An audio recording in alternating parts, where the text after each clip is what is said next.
night of a significant winter storm, including heavy snow and plowing training snow.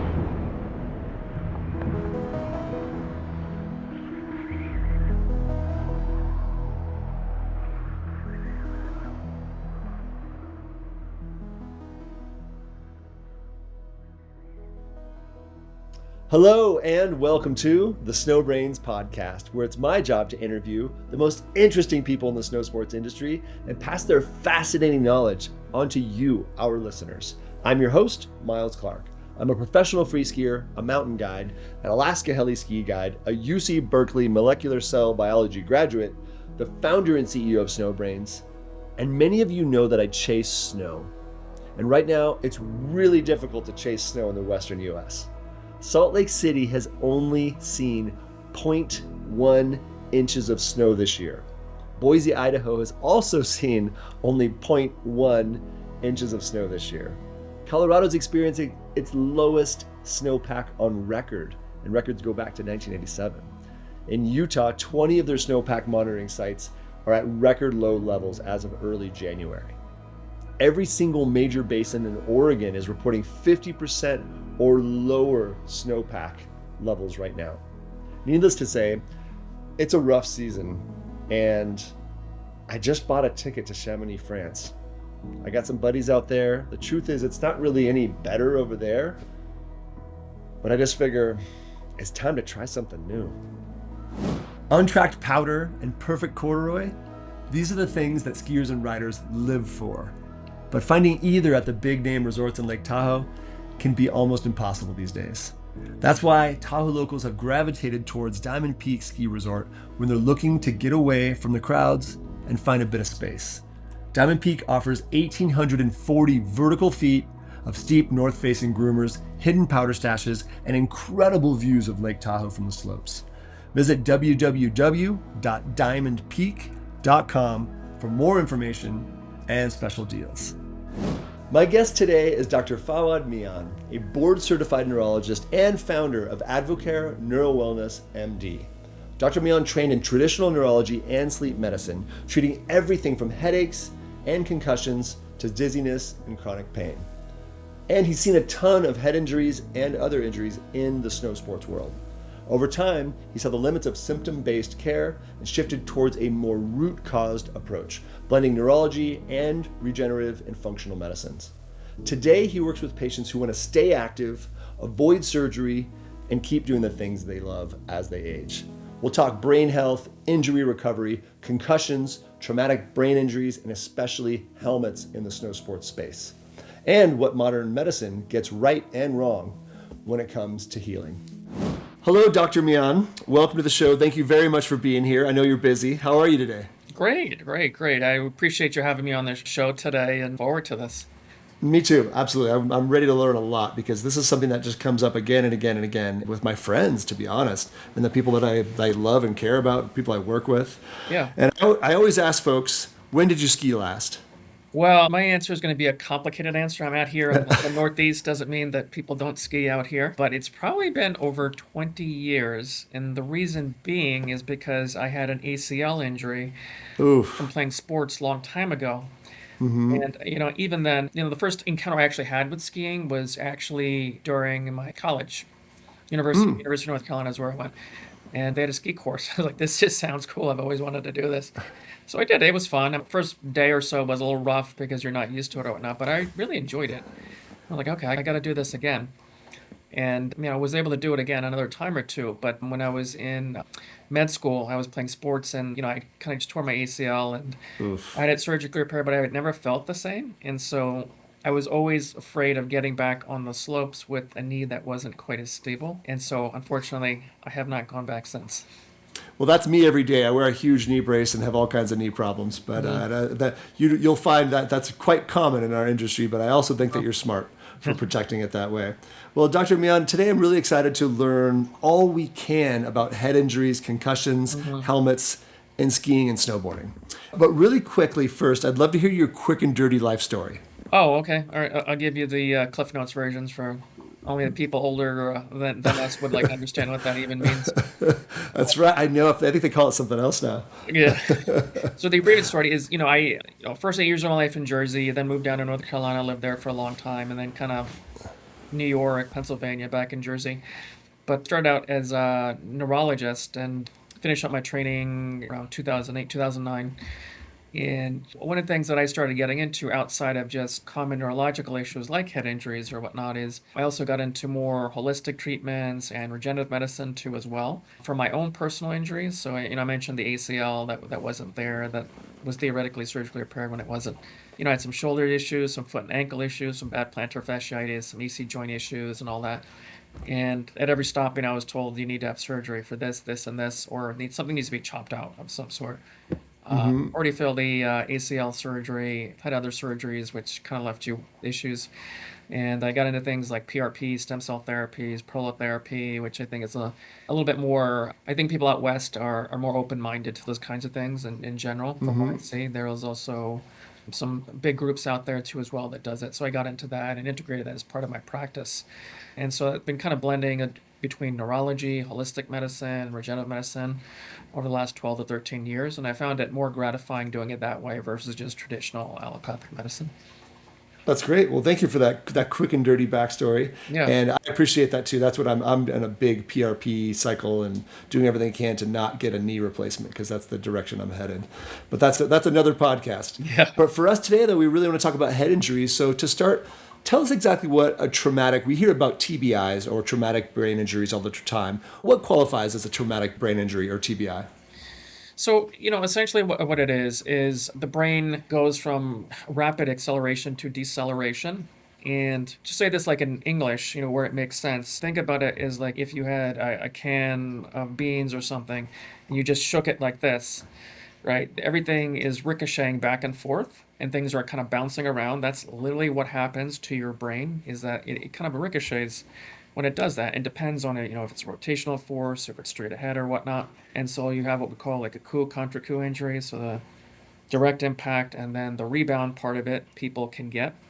And so then essentially what people can have afterwards are things like dizziness, nausea, brain fog, confusion, in worst case scenario, things like seizures and brain bleeding and things like that. So that kind of qualifies more as traumatic brain injury for people in general. Great. And so why are TBIs so common in skiing and snowboarding? Well, there are a lot of people going at high velocities, going down slopes and mountains and all of that. And obviously there are other people in the way. There are trees and objects in the ways too as well. People certainly can get injured with just the direct impact if they fall or wipe out. And obviously people can run into other people too as well. But the other thing is also if people are not wearing helmets or kind of wearing something kind of loose around their head, they're not really protecting their head very well. And so, just go back to the few times that I actually did skiing and all that, there are a lot of people not wearing helmets, like on the slope, and people are just falling down, hitting themselves, injuring themselves. And so you can just imagine, just on a daily basis, how many times it happens across the country. And as you said before, it's something that is not a really normal thing to say, but we say it a lot in skiing and snowboarding is rapid deceleration, because that's what happens when you hit a tree or a post or a lift or sometimes even hitting another person or just hitting the ground. And that obviously is bad for bones, ligaments, muscle tissue, and especially brains. What's the most common snow sports injury you see each season? I mean, it's concussions. And we also have seen people for shoulder and knee issues and things like that. But definitely concussions and definitely head impact. We see that also with other sports, and kids are doing that based on the season too as well. But by far and large, definitely the most common thing. And so let's jump into helmets, because I think this is something that we all care about, we all talk about, and there's a lot of different theories on what's going on here. So let's get to your opinion and some of the facts that you know.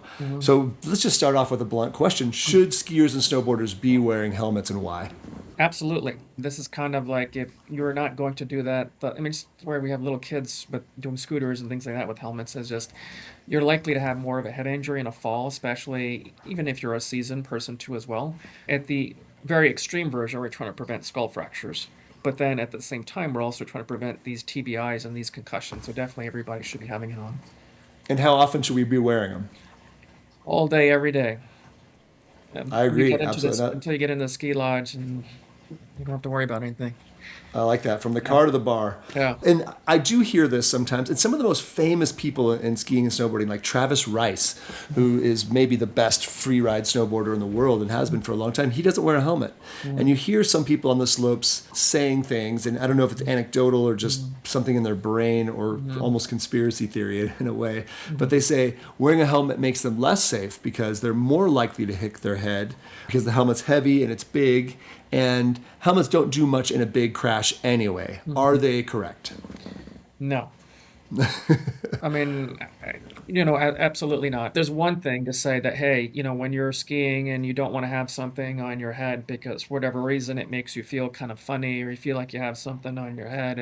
That's also saying, like, if you play professional football, hey, I don't need the helmet because I'm going to run into somebody anyway and just smash. I mean, you will definitely be smashed and not last very long in the NFL or any other sports or whatnot. But you definitely need to be wearing that. And then, even then, there's a million different helmets that are out there people can utilize too as well. I mean, they just have to make sure there's certain safety standards and things like that, things that protect against like rotational forces.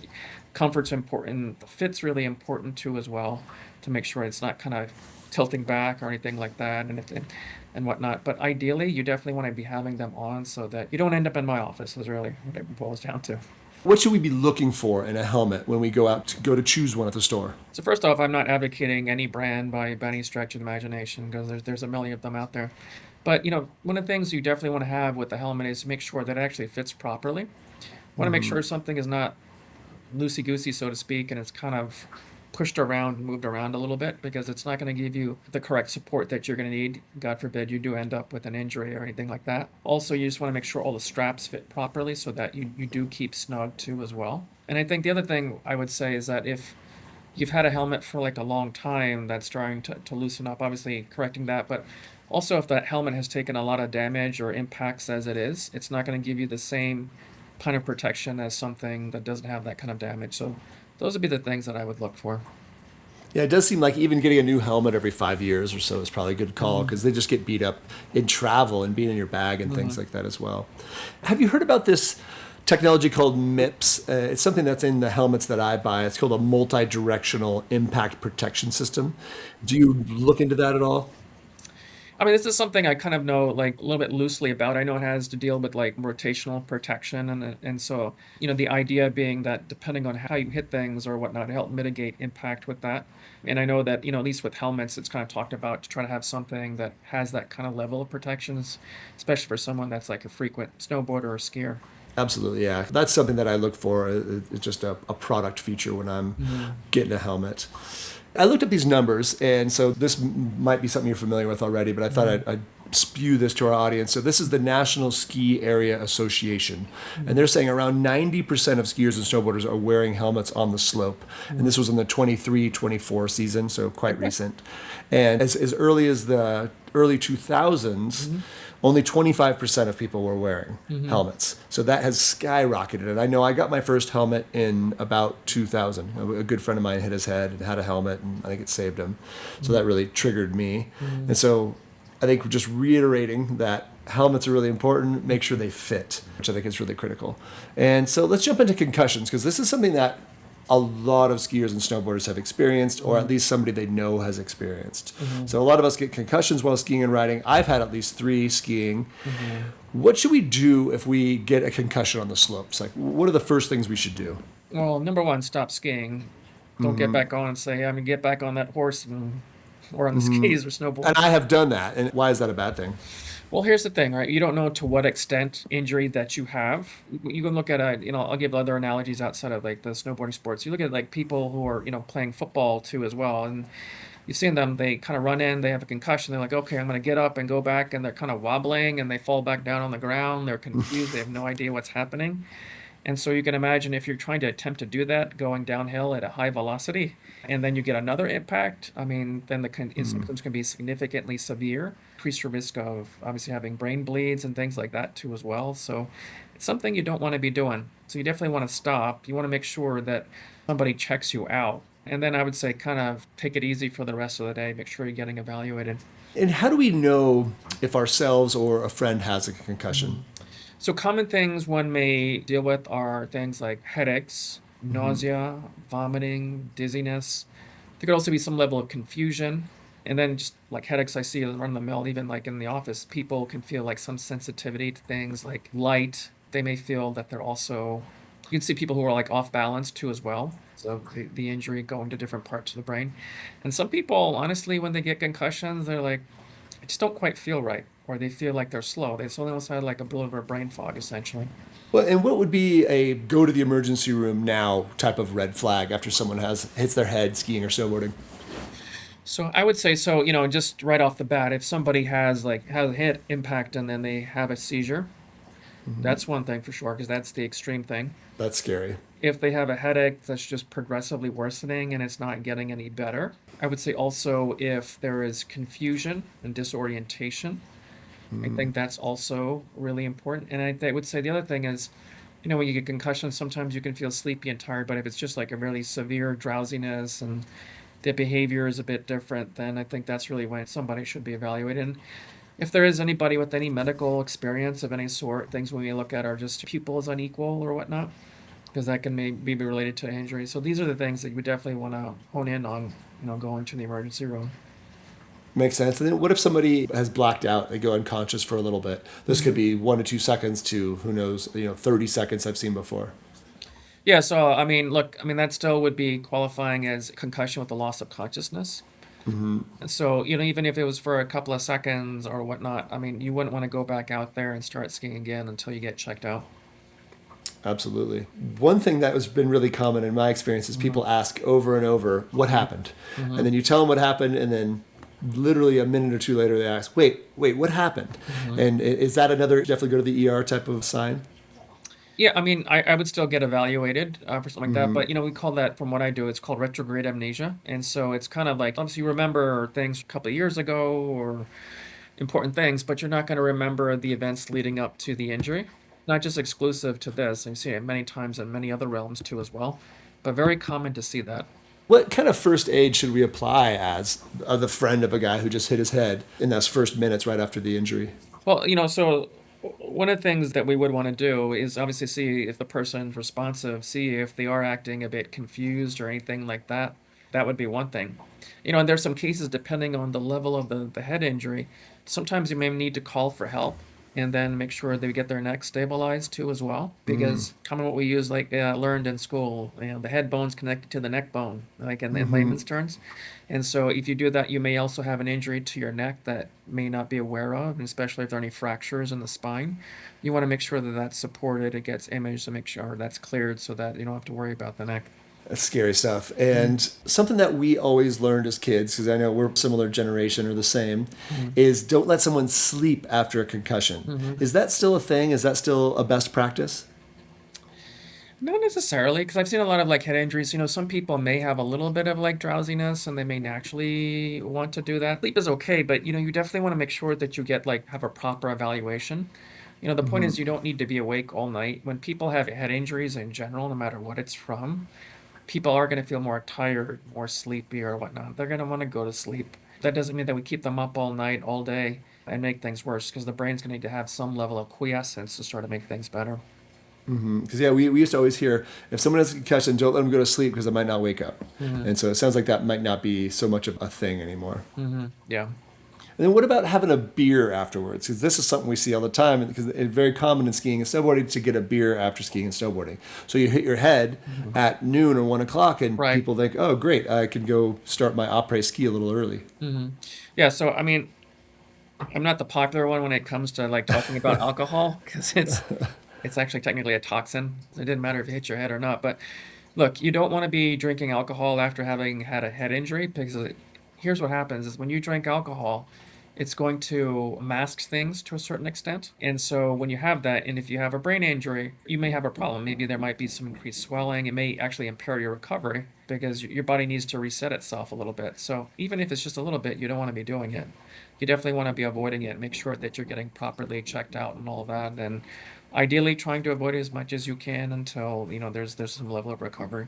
Thank you for that. And I don't want to put you on the spot too much, but I'm just curious if you have any numbers in your head about how many TBIs we see in skiing and snowboarding each year? I have some numbers, but they're older, and I'm curious if you've seen anything. Yeah, I mean, I'm kind of just coming across and looking at things. I think it's probably grossly underreported, but it's like 10,000 or so. And I'm sure that honestly, it's a lot higher than that. I think it's also just being underreported because I don't want to screw up my day. I want to keep skiing. I'm just going to keep going. So I would say that, it's probably underreported in general. We don't know the true number, but that's kind of just something you would find if you were searching for it. Yeah, because I know I've had 3 concussions, and 2 of them were not reported. One, I broke my face and had to get tobogganed off the hill at Alta. So that one was well reported, I'm sure. But like you're saying, it's just, I think that they're vastly underreported. The numbers I found were the same. 10,000 skiing and snowboarding head injuries per year. And they thought a large fraction of those were TBIs or concussions, and especially in younger riders. But this was 2004 to 2010. And this was a scientific paper by Jackson and Christensen. So yes, I do think you're right. I think that they're underreported. And do you know, are skiers or snowboarders more associated with head injuries? I wonder if a skier or a snowboard has a driving difference. So I would say, it would probably be more of the snowboarders because, when you're going down, you're doing the tricks and you're doing all the fun, cool stuff to see, there's a lot of more rotational forces that are involved. People also, it's not just like you're going down like a rocket straight down the slope. I mean, there are other things that you guys are doing there. And so just because of that, you're more likely to not just hit the front of your head, you're more likely also to hit the back of your head. And what lies in the back of the head are also structures that help with cognition, coordination too as well, vision. And so you're likely to have that problem. And I kind of always worry about them because I've seen them firsthand, and then I see them coming into the office too as well. And I see by far that they tend to have more of the injuries that land themselves in my office. Interesting. So snowboarders. I always thought about catching your heel side edge on a snowboard, which would lead to hitting your head on the back, which seems like, you just don't have your hands in the front. Like, when you fall forward, you have a chance of blocking your fall. Falling backwards is a totally different game. And we don't have that same experience in skiing because it's much more left and right. Obviously, anything can happen. Yeah. Known to locals as Tahoe's hidden gem, Diamond Peak Ski Resort is located above Incline Village on the Nevada side of North Lake Tahoe, the good side. With panoramic Lake Tahoe views from almost every run on the mountain, it's a resort that should be on every Tahoe skier's bucket list. Throw in free slopeside parking and affordable food and drinks, and it's no wonder that this community-owned resort has become a favorite for those looking to avoid the crowds at the Tahoe Mega Resorts. Plan your trip today at www.diamondpeak.com. What age groups worry you the most with TBIs? Is it kids, teens, 20-somethings, older adults? Honestly, to me, it's everybody. But, look, if I look at it from like 2 spectrums from what I would say. So if it's kind of somebody on the younger side, people in their teens and their 20s and all of that, brain is still developing around that time. It's not done yet until you're like your 20s. And so you're going to disrupt that brain development by having that injury. And that may lead to more cognitive issues down the line as one gets older. That's one thing. Then I worry about the older folks too as well, because that is more of the bread and butter stuff that we would see in the hospital where somebody has a head injury and they have a brain bleed and they end up being really debilitated. And, there's something called neuroplasticity, and that's a fancy way of saying that the brain tries to restructure itself and rewire itself a little bit so that you can function and do the things that you would normally do. And while everybody has some level of plasticity, it's going to be much better with a younger person than it is with an older person. So the older person may have more progressive and may have more issues that may stick around a lot longer than somebody younger. And per your anecdotal experience, what you see in your practice, do you think TBIs are rising, falling, or maybe getting diagnosed more? I think there's better recognition. I would say, it's probably rising to a certain extent, as long as people would like to report them. It's kind of one of those things that's kind of out there a little bit more in the forefront, especially with things out in the media too as well. So people are a little bit more aware of this than they were years ago. Yeah, and my guess is that they're probably rising within the snow sports world just because our numbers are going up. And I'm guessing it just stays as a steady percentage, but maybe that it could even increase a bit because I do think that ski resorts are getting more crowded and collisions with other skiers and riders are getting more and more likely. And I'm just curious, your guess here, it seems like an obvious question, but do you think widespread helmet use has helped to tamp down TBIs in skiing and snowboarding? Oh yeah, I mean, just but without a shadow of a doubt, I'm sure it has. And again, things aren't always reported on it, but definitely for sure. And then, anything that involves high velocity, rotational movements, anything where you're on something, you definitely want to be having a helmet on again. I mean, these things can still happen, but the outcomes are likely to be better having a helmet versus not having one at all. Agreed. Yeah. And what do you think about collisions? This is something that can be really scary. We had a kid collide with another kid in Tahoe a handful of years ago, and I think they both passed away, or at least one of them passed away, and they were head injuries. Is there something different about collisions than a solo fall? Yeah, I mean, it's like the difference asking, if you kind of just had like a single car crash versus multiple cars involved that are head on or side to side. I mean, so I think the thing with the collisions, like on the ski slope, is that forces that are involved are unpredictable, the speeds, the rotation, the angle, and all of that.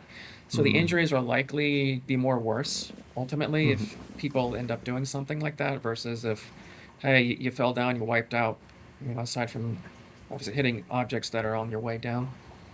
That's scary. And when I think about collisions too, I think about multiple collisions because you hit the other rider and then you hit the ground and then maybe hit something else. So I think there can be some complications in that direction as well.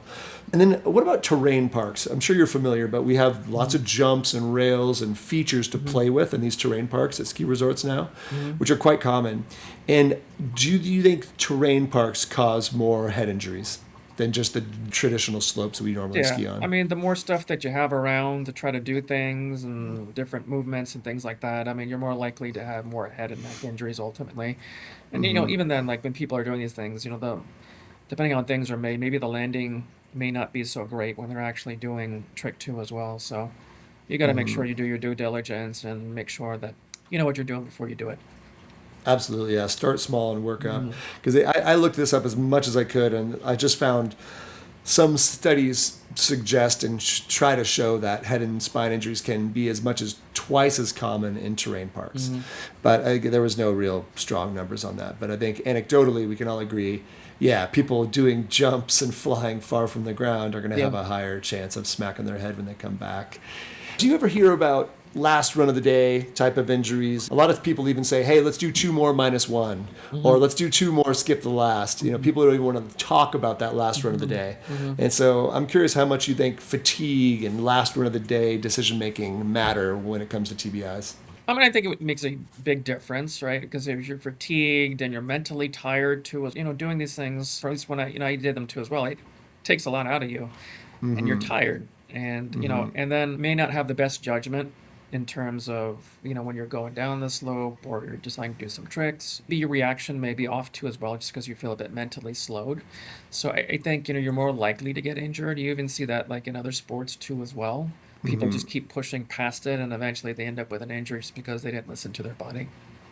Most ski resorts have something akin to a home run where a lot of people end up on at the end of the day, and it can be congested and there's lots of collision potential. And usually at ski resorts, that's where the most injuries happen at that resort. And so that's quite common. And you mentioned judgment and you mentioned reaction time with the fatigue. And there's other things that can affect that as well, right? I'm thinking alcohol, cannabis, sleep deprivation. How do you think those fold into the TBI risk in resort settings? None of those are good. If you're up partying cannabis and alcohol and then you decide to go skiing like in the morning, just not a good combination in general. So obviously those things are going to worsen outcomes overall. In recovery time, so this is something people always want to know. I hit my head, I had a concussion or a TBI or maybe even something more mild. Walk me through realistic recovery times for a typical mild concussion, for example. So it can be honestly quite variable with people and what I've seen over the years. So I would say recovery time, just in very loosely, days to weeks for most people. If the symptoms are really lasting for a couple of weeks or a month or so, then it would just be something that would be a bit longer. I guess you want to give you like some examples that are not ski related, but may make you think about it a little bit more. So I had one patient a long time ago. He was a security guy and a brick fell from the building, hit him in the head. And he had issues for almost 3 years. Wow. So he got good and he really was able to go back to work. Right. And then, I had somebody also give the example of somebody where we had this young lady who was talking to her boyfriend, just turned around, hit him in the head. She had vertigo and brain fog for a year. Wow. Versus somebody the same week that came and got hit in the head by a 4x4 and was fine in 2 weeks. Whoa. So it's super variable. It's so variable with this, and I've seen it over and over again that it's not always cut and dry. But in general, for most people on average, that time frame that I'm mentioning is kind of what you would see, and we know with a lot of people. So it does sound like it's important to work with your doctor and work on a step-by-step return to skiing progression. Yeah, no, absolutely. I mean, so some things that I'll do, like in the office, this isn't, especially even like kids or adults who are a little more mobile or whatnot, I would have them, okay, can you do some squats? Can you do some push-ups? And then you can see the brain fog and the glaze in their eyes after they're done doing it because of the activity.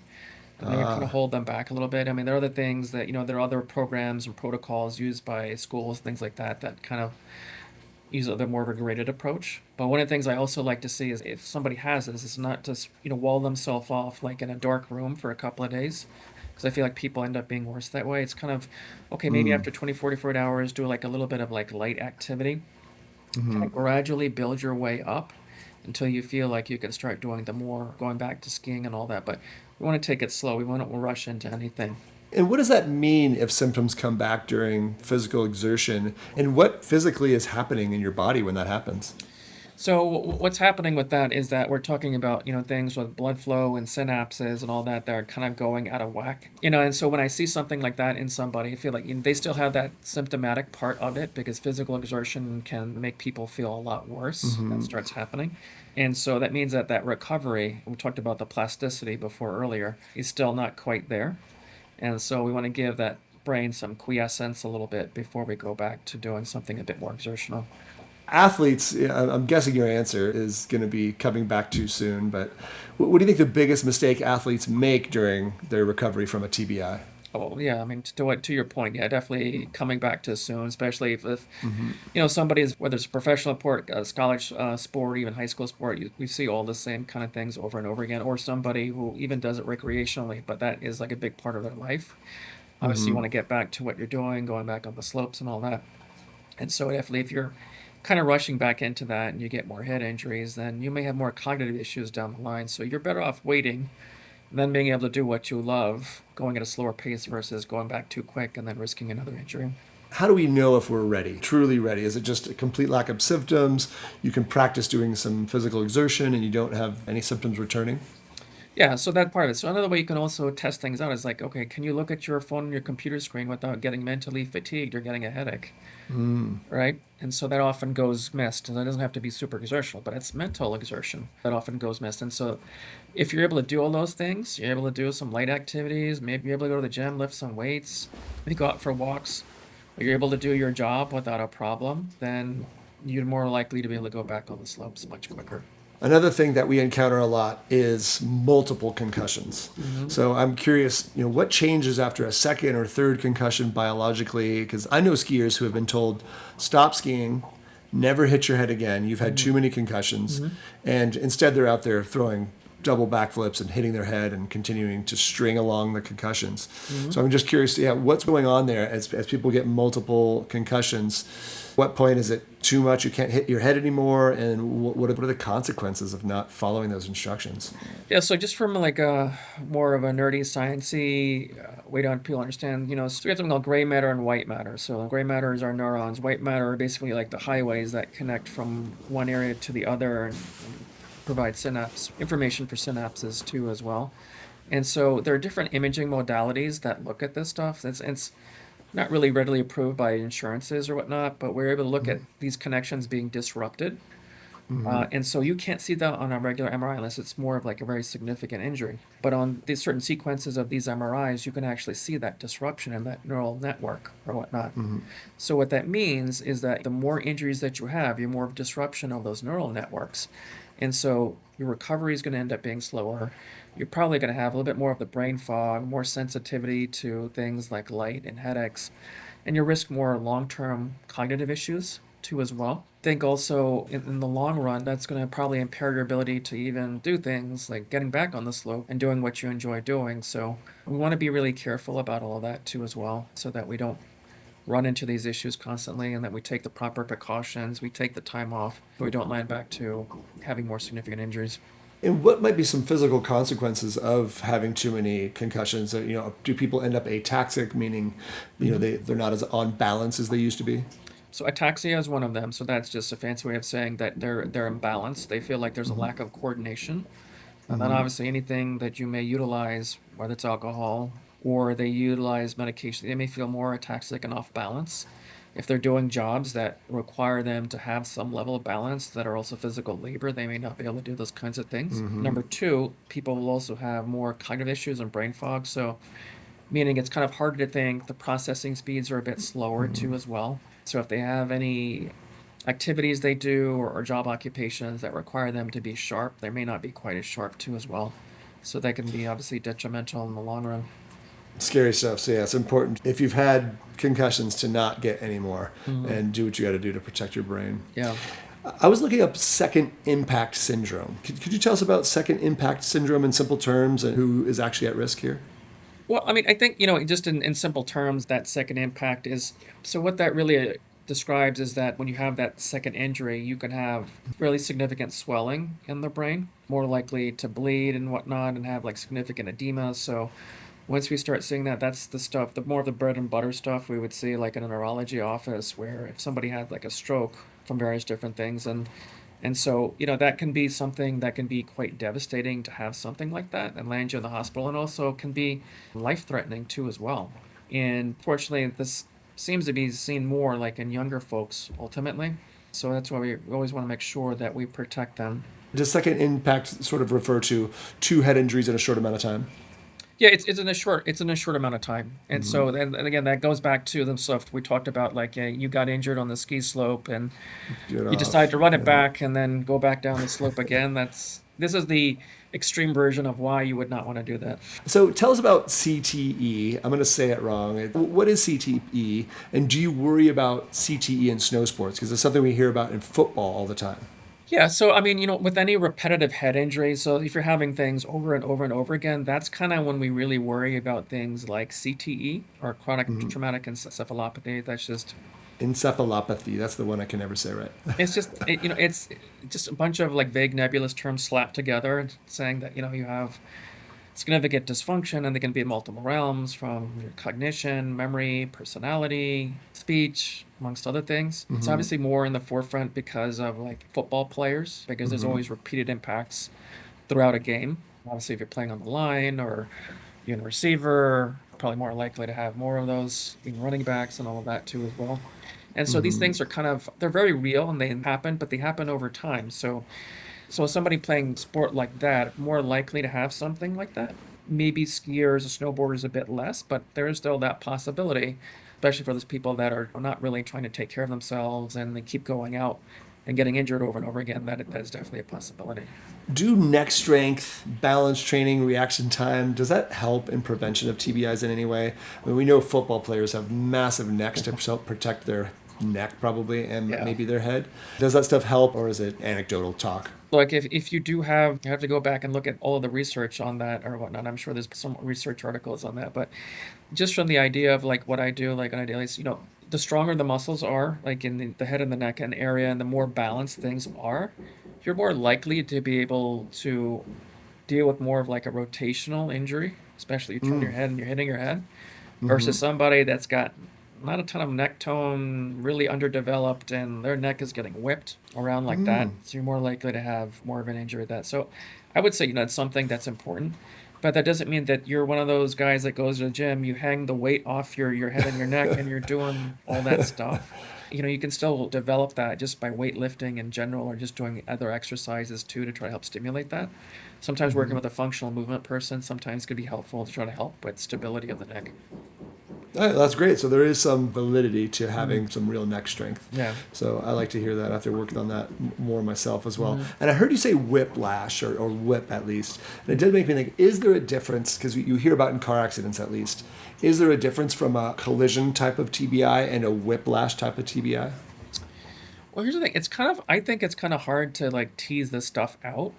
And this also goes to the regenerative stuff that I do, because if you're going to hit your head, your neck is going to whip if you hit it smacked you to the side, it's going to whip around. If you're going to hit it to the front, it's going to whip around. It doesn't have to be like this horse whip or whatnot. It can be whipped in different ways. And so inevitably, what I also see as well is that there may be injuries to ligaments that you don't see very well. Even imaging on MRI doesn't show it very well and whatnot. And that can lead to more chronic brain fog kind of issues and dizziness and whatnot because of instability in that spine. And so that might be something that needs to actually get addressed, not just the sense that you're taking time off, you're doing more of a graded program for concussion. So I feel like that's always overlooked, and that's something that I tend to look at also as well, just in my office in general, with anybody who does have like an injury or impact of some sort. And so for treatment, let's say I walk into your office. I've been skiing and snowboarding for a long time. My history is I've had 3 concussions in the past, and I just got another concussion, and I'm having some symptoms. Let's say classic things that we've talked about today. I'm having a little, like upon exertion, I'm feeling dizziness. I have some brain fog. What treatment plan would you put me on?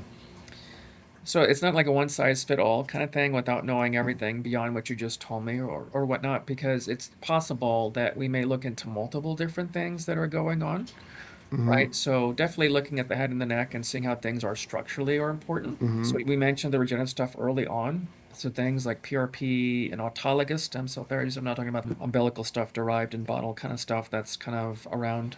So being able to do injections that are image guided that help stimulate healing of ligaments, tendon, and joints can really help. And this would be more neck, cervical. More cervical. So that would be one thing that we would consider depending on what you were suffering. That's one thing. The other thing that you probably do as well is that there may be other diagnostic things we may do in terms of looking at one's function. So there are tests that will look at dizziness specifically, stuff that also let us look at brainwave activity. There's obviously MRIs, which are out there too as well. But we may also do a protocol where we are trying to do more of like a graded approach in terms of recovery too as well, which talking about more specifically in the office, but obviously a slow return to activity and then gradually putting things from physical activity to mental activities to be able to overcome that.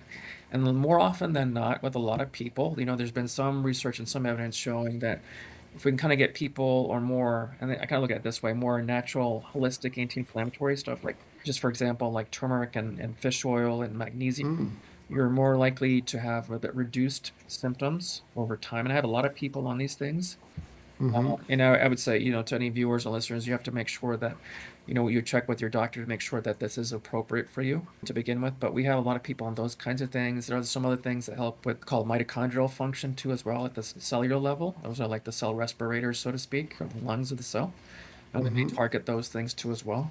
And so it would be more of like a multimodal approach in terms of trying to help somebody. And this is the most generic way of like putting it to you right now. But we can get people better doing those kinds of things versus sometimes not doing anything.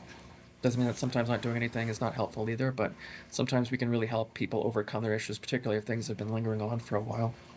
Well, it's just really cool to hear what the treatment options are. And for anybody out there with any kind of head injury, if you're suffering at all, we do recommend see a doctor because there might be things that can help you. And obviously, we all know the most important thing out there is your brain. And if that thing's not working right, figure out how we can help it get back to normal because those things are huge. So here towards the end of the show, I am curious too, I'm sure helmets are one of them, but if you did have 1, 2, or 3 simple rules for our SnowBrains listeners to reduce concussion risk this season, what might those be?